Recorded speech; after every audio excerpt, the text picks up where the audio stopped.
Hi hello എല്ലാവർക്കും ഗീതാസ് വേളിലേക്ക് സ്വാഗതം. ഒരു കഷ്ണം കുമ്പളങ്ങയുണ്ട്. അപ്പോൾ തുവരപ്പരിപ്പും കുമ്പളങ്ങയും കൂടി ഒരു അരച്ച് കറി വെക്കാൻ പോവാണ്. തേങ്ങ അരച്ച് പരിപ്പും കുമ്പളങ്ങയും കൂടി വെക്കുന്നതിലേക്ക് കുറച്ച് മുളക് പൊടി ഇടുന്നുണ്ട് കേട്ടോ.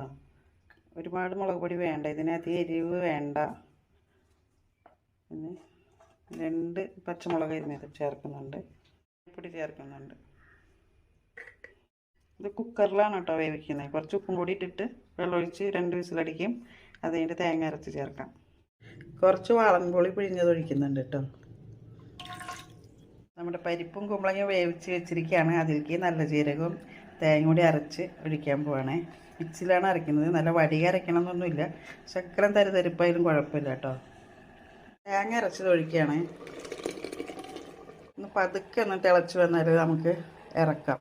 ശരിക്കും ഒന്ന് തിളയ്ക്കണ്ട, ഒന്ന് പതഞ്ഞ് പൊന്തിയാൽ മതി കേട്ടോ, അല്ലെങ്കിൽ തേങ്ങ പിരിഞ്ഞ് മാറി നിൽക്കും. ചെറുതായിട്ട് തിളച്ച് തുടങ്ങിയിട്ടുണ്ട്. ഞാൻ ഓഫ് ചെയ്യാണ് കേട്ടോ.